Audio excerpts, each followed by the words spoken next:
Roughly 1 in 3 American adults right now is walking around with blood sugar that's quietly too high, and most of them have no idea. By the time you finish this video, hundreds more will cross that line without a single symptom to warn them.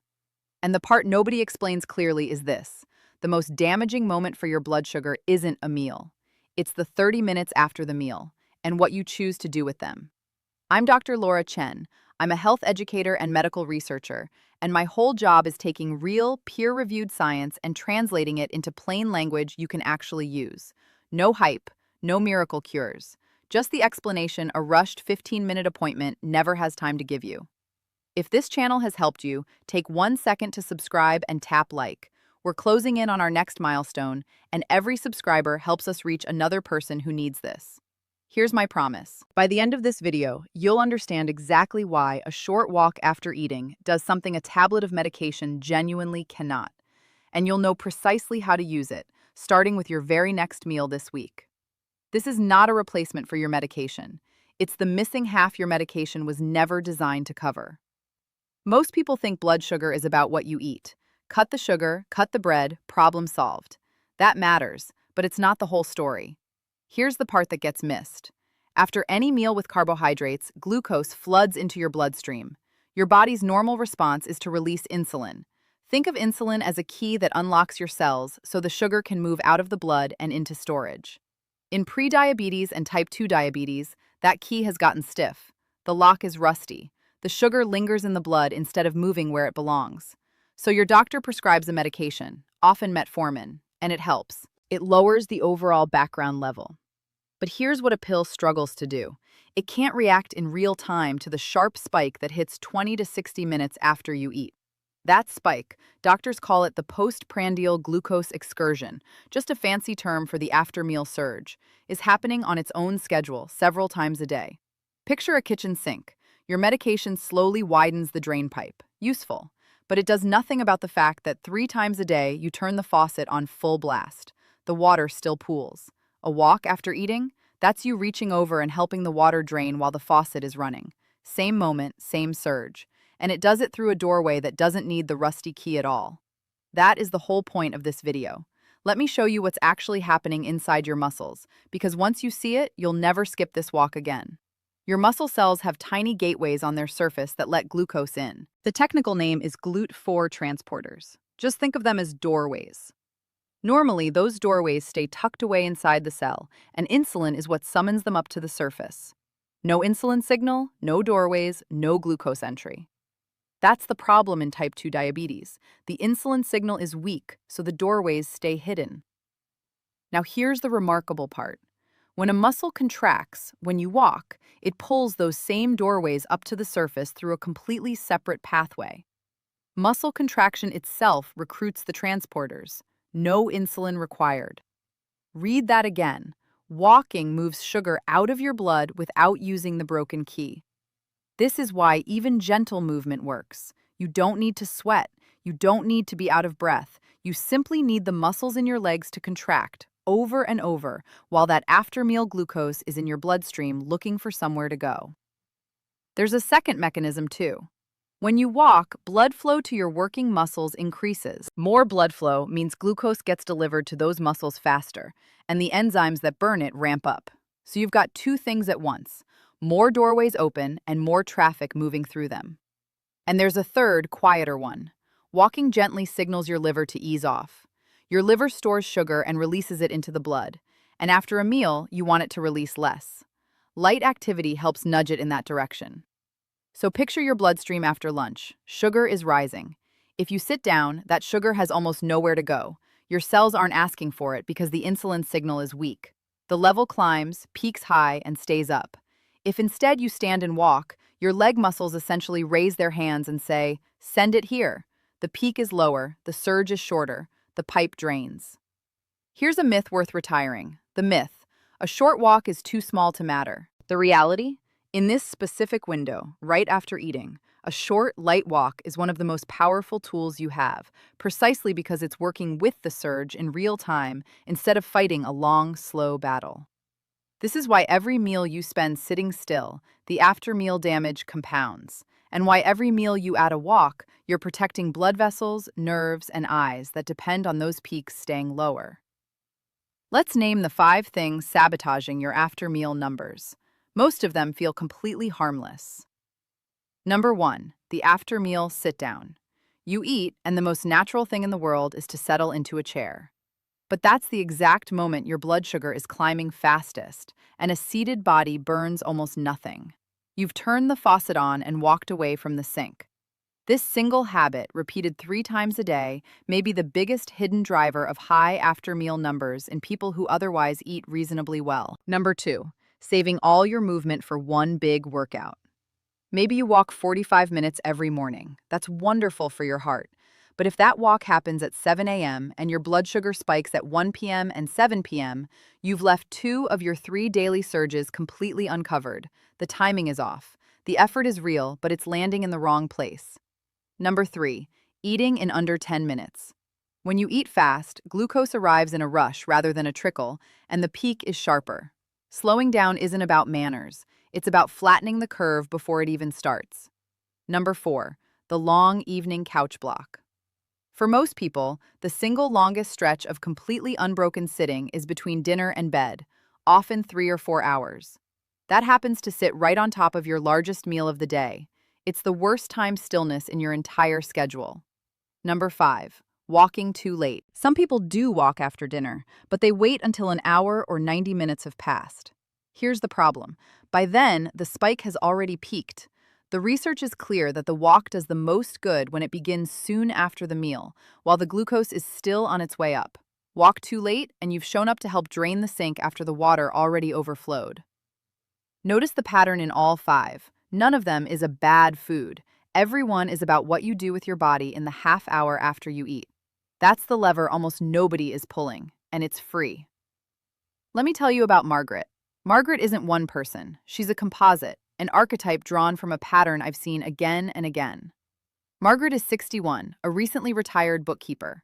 She came in because her fasting blood sugar had been creeping up for 2 years, and her doctor had used the word pre-diabetes. She was discouraged. She'd already cut out soda. She'd already switched to whole grain bread. She walked most mornings. She was, by every measure, trying. Everyone kept asking Margaret what she was eating. They reviewed her plate a dozen times. But the question nobody asked her was this: Margaret, what do you do in the 30 minutes after lunch and dinner? The answer was simple. She sat down. Lunch, then her crossword in the armchair. Dinner, then the television until bed. Her one walk was at 8 in the morning, hours before her biggest glucose surges of the day. Her food wasn't the gap, her timing was. And timing is something you can fix this week, without giving up a single thing you love to eat. I want you to do something for me right now. Pause and tell me in the comments, how old are you? I'm asking because this genuinely matters clinically. As we move through our 50s and 60s, muscle mass naturally declines, and muscle is where most of that after-meal glucose gets cleared. Less muscle means a smaller sink to drain into, which means the after-meal walk becomes more important with each passing decade, not less. So drop your age below. I read these, and it tells me who I'm really talking to. Now the part you came for. Here is exactly how to use this. 5 steps mirroring the 5 habits. 1. The 15-minute post-meal walk. This is the anchor. After each main meal, walk for 10 to 15 minutes. That's it. You're not training. You're recruiting those insulin-independent doorways in your muscles while the glucose is rising. Even 10 minutes has been shown to meaningfully lower the after-meal peak. 2. Split it. Don't stack it. If you can only manage a certain amount of walking in a day, spread it across your meals rather than doing it all at once. Research in older adults at risk for high blood sugar found that 3 short walks after meals improved 24-hour glucose control better than a single, longer walk. 3 small drains beat 1 big one, because each one lands on a separate surge. 3. Start within 30 minutes. Begin your walk soon after you finish eating, ideally inside that first half hour. This is the single most important detail. You want to be moving while the glucose is climbing, not after it has already peaked. Don't wait for the dishes. Walk first. The dishes will keep. 4. Keep it light. This is not a workout. Aim for a comfortable, conversational pace. You should be able to talk in full sentences. Light, easy walking is enough to recruit those muscle doorways. Pushing hard adds nothing here and may simply discourage you from doing it tomorrow. Easy and repeatable beats intense and abandoned. 5. Break up the evening. That long after-dinner couch block, interrupt it. Every 30 minutes or so, stand up and walk for 2 or 3 minutes. To the kitchen and back. Around the room during the commercials. These tiny interruptions, layered on top of your post-dinner walk, keep your largest surge of the day from sitting unaddressed for hours. 2 important caveats. First, if you take insulin or a medication in the sulfonylurea family, adding regular walking can lower your blood sugar enough that your doses may need adjusting. That is a conversation to have with your own doctor before you start, not after. Second, this protocol supports your treatment. It does not replace it. Never stop or reduce a prescribed medication on your own. Bring this idea to your physician. Most will be glad you did.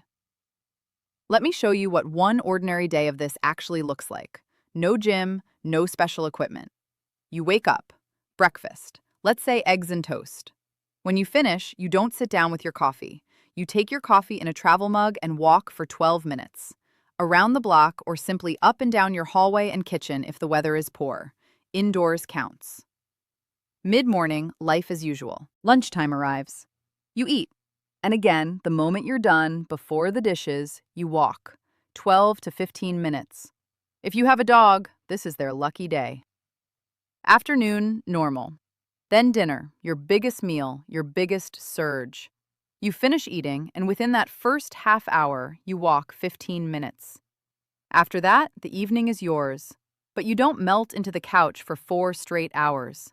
Every half hour, you stand, stretch, walk a small loop. 2 minutes is enough. That's 3 short walks and a handful of standing breaks. Add it up. Barely 40 minutes of gentle movement, none of it strenuous, every minute of it landing exactly when your blood sugar needed the help. That's the entire protocol. It costs you nothing but the decision to stand up. Here's what to realistically expect, and realistically is the key word. Week 1. If you check your blood sugar at home, you may see lower readings 2 hours after meals on the very first day you walk. The after-meal effect is essentially immediate. That early feedback is powerful. Let it motivate you. Weeks 2 to 3. The walks start becoming automatic. You're no longer deciding, you're just doing. Your day-to-day numbers may begin to look steadier, with fewer dramatic highs. Weeks 4 to 6. With consistency, some people notice their fasting morning numbers easing as well, as overall insulin sensitivity gradually improves. Weeks 8 to 12. This is the window where your A1C, the 3-month average of your blood sugar, can start to reflect the change. Lasting numbers come from the habit being lived for months, not days. Slow and steady is not the consolation prize here. It's the actual mechanism. So let's bring it home. The core insight is this. Your medication works on the slow, background level of your blood sugar, and it does that job well. But the sharp surge after every meal happens on its own schedule, several times a day. And that surge is reached best not by a pill, but by your own muscles. Walking opens a doorway for glucose that doesn't need insulin at all. That's not a smaller version of what your medication does. It's a different door entirely, and it's a door only you can open. Here's the whole thing in one phrase to carry with you. Eat, then move. Within 30, light and short, 3 times a day. Eat, then move. That's the medicine. One clear disclaimer. I'm a health educator and researcher, not your doctor. This video is education, not a personalized treatment plan. So bring these ideas to the physician who knows your history before you change anything. If this gave you something your last appointment didn't have time for, subscribe, tap like, and join us at the community link below. Help us reach our next milestone so we can reach the next person who needs to hear this. And remember, the most useful medicine is the kind you learn to apply yourself.